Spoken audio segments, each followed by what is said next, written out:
Hey guys, welcome to Potato Reads Reddit. I'm Potato, and today we have an OP who is struggling with her relationship with her daughter in regards to the upcoming birth of her grandchild. Alright guys, don't forget to hit that like and subscribe, and that notification bell too if you feel like it. It really does help out the channel. Leave a comment down below after you've listened to all the stories. Let me know what you thought about them and what you think about the channel, the directions we're taking, the changes, anything that you want to let us know. We are more than happy to hear from you, and let's dig into the first story. And our first story is from a throwaway account. Am I the asshole for refusing to turn my son's room into a nursery for my grandson? My daughter Avery, 24, and her husband Tom, 29, are expecting their first baby together. They're both very excited and have been getting so many things done in a short time. Because they've been busy lately, we haven't seen them in 2 months. Yesterday they visited me at the house to talk about the baby mostly. Tom asked me if I had emptied one of the rooms so I could turn it into a nursery yet. I was confused by his question and asked him why. He said that he expected me to. I asked why again. He looked at me and said that every decent grandmother prepares a nursery at her home specifically to welcome her grandson as a new member of the extended family. Then went on to give examples of how common this tradition is. I don't know why, but his words irked me. I asked why can't his mom prepare one for her grandson since this is her grandson too. He laughed and said that his mom already has one prepared and she paid for it herself. I have to mention Tom's family is well off, unlike us. We don't have an available room or money to afford a whole nursery, yet Tom insisted it's necessary and that I make efforts to make sure my grandson gets everything he needs whenever they visit. I looked at my daughter wondering if she agreed with this, and by the looks of it, she did. I told Tom that I don't have the space or money to make this happen, but he argued that not making this happen will affect how many visits I get compared to his mom, who's fully prepared and considerate of her grandbaby's needs. Avery finally spoke up, but told me to please try to move my 16-year-old son to stay with his 14-year-old brother. I said no, the boys are old enough to get their own room, but Tom pitched in saying boys can share a room since they're boys, but I wasn't convinced. In fact, I was upset they came up with this suggestion. Avery didn't like that and took it as in I don't care about her baby and don't want to do anything for him, but that just is not true. The conversation turned into an argument and they left minutes after. Avery must have called my husband because he yelled at me when he came home, saying this was no way to treat my daughter and our grandchild. I told him the story and he accused me of favoring the boys over Avery like I always do, but this time I just don't think her request is in any way reasonable. And OP has provided us with a little edit here that I'm going to read right away. One thing to clarify, and that is I never said this was common. It is not unless you have a well-off family. That is why I think Tom said his family considers this normal. Tom offered to pay for everything, and all I have to do is empty my son's room. I said no, and the argument started again with Tom saying I'm refusing to work with them on a compromise. But this is not a compromise to me. OP has offered the following explanation for why they think they might be the asshole. I could be for my refusal to compromise and trying to work something out with my daughter and her husband. No, OP, you're not the asshole. And good on you for protecting your son. Both of your son's personal space. They don't live there, so they have no right to any space in the home. Also, it's been 2 months since you've seen them, so they don't seem to consider you to be a particularly important part of your grandchild's life. On top of that, they're trying to hold time with your grandchild over your head. That's just straight up terrorism within the family. That's hostage taking, and you don't negotiate with that. That's okay, then I guess I get less time. Sorry. It is unnecessary for you to set up, if they have their own place, then it's unnecessary for you to set up anything for them in your home. Just tell your son that, if breastfeeding needs to happen or something like that, do you mind if your sister uses your room for that? For a quiet place to give the baby a nap. Do you mind? Would you be willing? Could you chip in? But word it as a question and give your son the answer to say no. And if he does, then it's a hard boundary, and let him set the boundary with his sister. So yeah, I have some experience in this. When my sister got pregnant, we were both still living at home, her and her boyfriend at the time, now husband, and myself. we were all living at home with my parents, and I willingly gave up my space for the baby, and I went ahead and did the work to finish off the basement of the house so that I could build a room in there and live down there. So maybe talk to your sons. Maybe they have a solution that neither one of you have thought of. Maybe they both willingly want to give up their space a little bit for the new baby coming in. Maybe not. Maybe that's a boundary for them.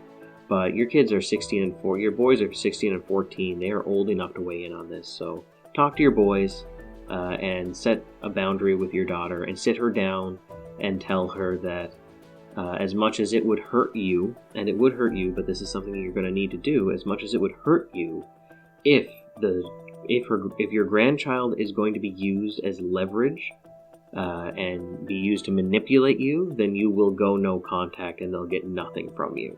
And that's the way I would deal with that. So, not the asshole on you, OP. Set this boundary. Talk to your husband, talk to your daughter, talk to your boys, and get this sorted out. Alright, that's about all I have to say on that, and we're going to move on to the comments from the post. Sage and Rage says, "What? They want your children who live there all of the time to be forced to share a room so that your grandchild, who will occasionally visit, can have its own nursery in your home? Have they lost their minds? What a completely inappropriate thing to ask of your parents. It's totally normal for your grandparent to keep some toys and possibly a pop-up crib in their home for occasional visits. This is not normal or acceptable behavior, not the asshole." The Saradoodle responds saying, "As a new parent, I don't get it. When my baby was new, we brought everything we needed over. Eventually the grandparents started storing and buying things. I brought over a tin of formula and some bibs and dishes. They each picked up some toys and books. My mother-in-law bought a pack-and-play, and my mom is storing mine that we don't really use. I'd honestly be super offended if anyone other than me had a full nursery. Like, how often do you expect me there?" Mitty58076 says, yeah, a lot of people on pregnancy subreddits are totally creeped out by this. I would be too. If we go somewhere with the baby, we usually don't, but like for Christmas and stuff, I would ask if there was a quiet place we could hang out while the baby napped. My son has napped in my arms in a recliner in a spare room, next to me in my mother-in-law's bed, in his pram in a utility room, fallen asleep while I walked him in a wrap up and down the hallway, and then when asleep I returned to the living room and many other places. The only nursery he has is at our house, and it mostly just a room with a dresser for his clothes and where we stuff the swing and stuff when we need more space in the living room. The entitlement. Also, a nursery is just for the parents. A newborn doesn't care where they sleep as long as it is comfortable and a reasonable temperature. It's the parents who care about the Pooh Bear mural and the sign with the birth weight, hand, and footprint. The baby doesn't care.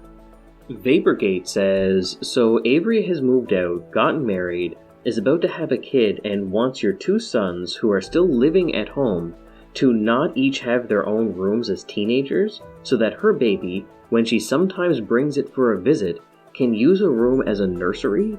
Meanwhile, the boys have to squeeze into one room 24/7 while the other is mostly empty? I'm having a hard time seeing you as the problem, not the asshole. Also, I've never heard of this tradition. I do know plenty of parents who bring what they need when they travel, so this sounds like a luxury accommodation situation. Tom should get some perspective and be glad he has two families with grandparents who are alive and well." Alright guys, that's it for that story. Why don't you let me know what you thought down in the comments below, and we'll move on to the next story. Our next story was posted by Altruistic Buyer 111. Am I the asshole for going off on a mother who just wanted to vent? A red-haired mother is in the Parents Association at my daughter's kindergarten. She obviously has a red-haired daughter. Her daughter's favorite Disney princess is the Little Mermaid, and she recently found out that in the live-action movie, Ariel will not have red hair, like her, but in fact be black. At the next Parents Association meeting, which was the next day, this mother, whom I have spoken to a grand total of once before this, comes up to me and starts venting about the diversity in films and how nobody cares about white people. She said that now her daughter doesn't have any Disney princesses that look like her, and because of it was crying for days. For context, I'm an American. I'm of South Korean descent. I kept those two separate because I identify as an American and only as an American. I was irked by her because there are literally 4 to 5 other Disney princesses who are all white, just like her daughter. And I'm not sure about this, but isn't there another red-haired or ginger Disney princess? I told her, "Oh my god, that's so terrible. It's so much worse than my daughter saying she wanted to be a Disney princess and being told there aren't any Korean princesses. Not as if you guys have a few different Disney princesses and we literally have none." She is shocked that I'm actually back-talking to her and looks around for support, but gets none. Most of them are nodding along with me. She says, "Well, the other white princesses don't have red hair. My daughter doesn't have anyone who looks exactly like her. It's freaking unfair." I responded, "Poor you. My daughter doesn't have anyone who looks anything like her. The one she loves the most is Rapunzel. And guess what? She has to accept that she will never look anything like her. Your daughter can at least look something like another princess." "Your daughter has Mulan," she shrieks. No kidding. Genuinely yelled that in a super scratchy voice. We are of Korean descent. There are several very distinct differences in the way Mulan looks and how we look. And not just that, but Mulan fights for the Chinese army. Not really a representative of all Asians, more for just the Chinese.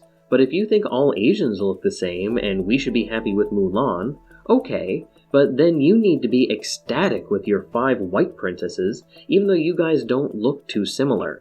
If you want a movie starring someone who represents you or your daughter perfectly, then let me tell you something we people of color have been hearing for decades. Make your own movies then. The mom became really flustered and walked off, and according to the husband's Facebook rant, has been silently crying at what I told her. He DM'd me and said I should have just shut your stupid mouth and stop complaining about things in a country you chose to move to, jerk. Am I the asshole? I don't think I am, but now I'm quite concerned. OP has offered the following explanation for why they think they might be the asshole. I insulted and put down a mother who just wanted to vent about something. I was the only one who got offended. I doubt that you're the only one who got offended. I'm offended for you, and from the way you tell the story, everybody in the room seemed to be on your side. Seemed to be agreeing with you. I mean, she needed to be shut down. That was just straight up racist.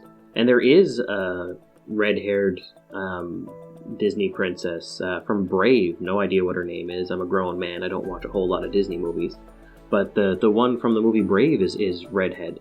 And there was a big deal made out of the fact that she was like a true like Scottish redhead with the fair skin. Not like Ariel, who was like, you know, basically a blonde who dyed her hair red. No offense to the people who think Ariel is the true redhead type. No, I'm sorry. That hair was fire engine red, like car paint red, and she had the features of a blonde and blue eyes and all. So, you know, Brave is probably a better example for her daughter.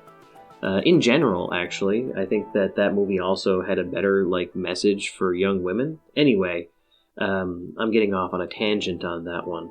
It's you did nothing wrong, OP. You stood up for yourself. You stood up for your heritage. You stood up for other people of color.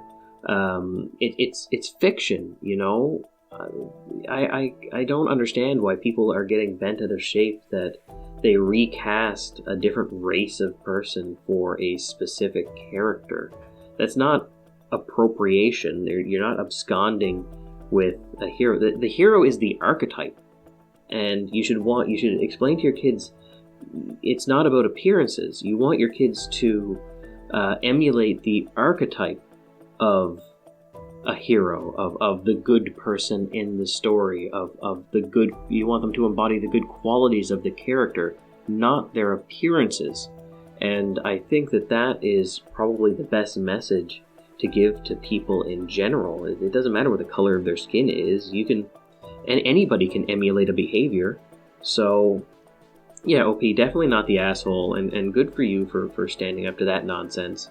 Too many people will hear that stuff and just nod along and then walk away and then say nothing about it. And I think that people really do need to start standing up for themselves in these situations. So good for you, OP, not the asshole at all.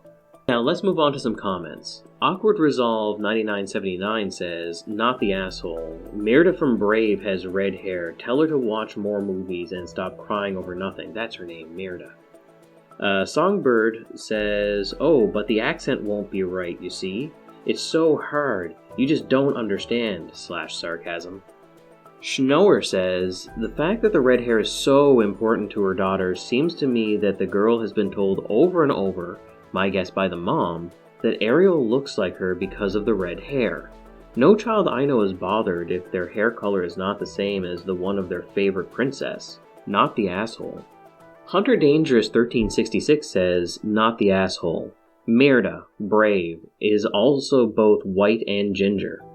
Ariel has pillar box red hair, so unless the kid in question also has pillar box red hair, then the one she is actually most like isn't Ariel. Anyway, you didn't go off on her. You made a valid point. There is, until recently, a large disparity within the whole movie industry, and Disney was the example here, and you nailed the argument she had.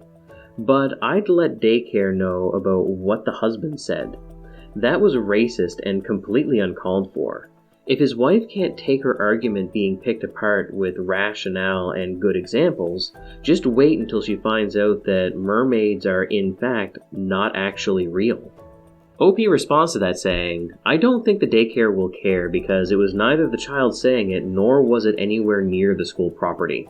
I am thinking about posting the screenshots to the town Facebook group to expose him. By the way, not sure how relevant this is, but the blank was a racial slur I didn't want to type out. R. Tarara says, not the asshole. Racists need to be shut down, simple as that. The animated Little Mermaid still exists. She's just being an asshole. Alright guys, that's it for that story. Why don't you let me know what you thought down in the comments below, and we'll move on to the next one, which was posted by a throwaway. Am I the asshole for demanding my daughter's stepdad to pay for every toy I bought that he threw away? I, male 36, divorced my ex-wife 3 years ago. We have a 6-year-old daughter together. My ex-wife got remarried recently to this guy named Aaron. He's 2 years younger than me, and he and my ex had a long-distance relationship. I had some concerns about that specifically because I really believed that my daughter and Aaron didn't take enough time to get to know each other. So anyway, I went on a business trip that lasted well over 8 months. I stayed in contact with my daughter, but I didn't know that every toy I sent her since I went away was taken and dumped by Aaron. Now, I didn't know the full story. All I knew was that my daughter didn't receive any of the toys I've been sending her for the past few months. I further investigated and found out that Aaron was responsible for the disappearance of these toys for some unknown reason. I came back last week and I had a long discussion with my ex-wife about it. Turns out Aaron admitted to her that he threw away every single toy before my daughter even saw them. My ex-wife mentioned something about Aaron struggling with a mental disorder and some of the toys had triggered him. When I spoke to him, he said that it's his house and he had a right to decide what is and what is not allowed in it. I got so mad we had a big argument. When we started screaming at each other, I told him I expect him to pay me for every toy he threw away, or I'd take his ass to court. My ex-wife urged me to leave, but I told her I'm not letting this go. She called my family asking them to get me to drop it because, again, Aaron is going through mental health issues and cannot, A, be held responsible for some of his behaviors, and B, afford money to pay me back for the toys because of medical debts. My family said they're just toys that my daughter didn't even know about, and said that clearly Aaron's dealing with some stuff and I should be more sympathetic to mental health struggles since they're real. I said I won't let this go, and that his issues aren't my issues. Though my family are known to side with my ex-wife just to keep the peace, and I'm sick of it. She's begging me to let it go still, but I refused. OP has offered the following explanation for why they think they might be the asshole. I might be the asshole for the sole reason that I'm overreacting over a bunch of toys and ignoring the fact that my ex-wife and her husband are struggling financially while I can afford to buy more toys easily as replacements. OP, I don't think you're the asshole, personally. Aaron had other options. He didn't have to throw them out. He could have kept them in boxes and, thrown them in a corner or in a closet and said, well, you can have those when Daddy comes home. No, this whole thing just reeks of some kind of weird dominance thing or power play by Aaron here. So no, I'm going to go with a not the asshole. You just don't throw out other people's property. And that includes your kids. You don't just throw out your kids' property, not without permission anyway. So yeah, that's pretty disgusting behavior. And it's disgusting behavior on your wife's side too. And the worst part is that maybe you could have foregone demanding compensation. Maybe if they had offered up some kind of actual apology, right? Like, I'm sorry, I was not in my right headspace, I was having an episode, and I just threw it out. And once, right? Over the course of more than 8 months, you can accept that once. But multiple occurrences, not so much. So I'm going to go with a not the asshole. Aaron is absolutely the asshole. Had no right to throw these things out. Your ex-wife is a bit of an asshole as well, because she's backing Aaron, who is quite obviously wrong. And your family are definitely assholes. On this one, they should 100% have your back. So I'm so sorry you're dealing with all this toxicity. I really hope that we don't hear too much more from you. I might take a look and see if I can find similar stories that you may have posted in places like relationship advice, which is somewhere you should go, OP. Relationship advice is a big one. Just because you need some advice on how to deal with this. Because this guy is not going away. You've got another 12 years dealing with these people, and this guy sounds like he is going to make it miserable to co-parent. Okay, so go get some advice over in relationship advice. Demand an apology. Try and get that money back, and maybe family therapy. All right, OP? So that's about all I have to say on the topic. I'd love to hear what you guys have to say about this story down in the comments below, and we'll move to the comments from the post. Denisher says, not the asshole. Do not let it go. It clearly has nothing to do with mental disorder once he declared, my house, my rules. It's about dominance. You're no longer the father, and I am as I'm the husband to ex-wife now. Nonsense. If it's mental disorder and some of the toys trigger him, it won't be all the toys thrown away. It'll only be the ones triggering him. You may want to go to court for full custody since your ex-wife is intentionally exposing her to real and serious danger with such an unstable person.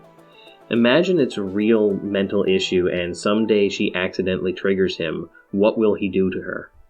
Melodic Yak responds to that saying, agreed. I'm concerned about your daughter's welfare around Aaron. Who knows what he could do to your daughter and blame it on his medical condition. The part where he can't be held responsible is very scary. Little Birdsong says, not the asshole, and I wouldn't let the issue drop either. Not so much about the toys and the money, but more about his actions being a huge red flag for the home environment your young child is in. I would wonder in what other ways is he alienating your child from you, or what's to come in the future as she gets older. I would inquire also if he is getting help and therapy for his mental health issues that everyone seems to be using as an excuse for his behavior, and wonder what other types of issues are happening in your child's main home environment. LaDancer22 says, it's not about the toys, it's about OP's relationship with his daughter. Stepdad didn't throw them away because he didn't want them in his house. He threw them away to interfere with OP's relationship with his daughter. Plain Rosemary responds to that saying, exactly. Stepdad wants total control over access to OP's kid. Stepdad has serious mental health issues that have nothing to do with this twisted power move. OP, please try to get full custody of your daughter. There are so many reasons he could want to control your access to your own child, and none of them are safe for her. Preacher Chet says, not the asshole, but you have bigger issues here than toys being thrown away. This guy is sabotaging your relationship with your daughter and potentially causing irreparable damage. You need to see about adjusting the custody agreement so that you spend more time with your daughter. However, if you have a job that requires travel for months at a time, that is going to be a hard sell. You might want to consider some sort of change in your employment that would allow you to have more stability in terms of being a father. I am also concerned that your ex has married a guy with mental conditions that impact his judgment and his actions. Keep an eye open to make sure that your daughter is not in any danger. Good luck. Alright guys, that's all the stories we have for today. Why don't you let us know what you thought about them down in the comments below. I'd love to hear from you guys. Also, don't forget to hit that like and subscribe and that notification bell too. It really does help out the channel, alright? So I'd like to thank you guys for spending, 20 minutes to a half an hour of your time with me. I really do appreciate it. It's always surprising when I see, the new views and some likes. I'm so happy that you guys, really show your support. So, yeah. So I hope you really enjoyed your time, and we will see you on the next one. All right. Bye.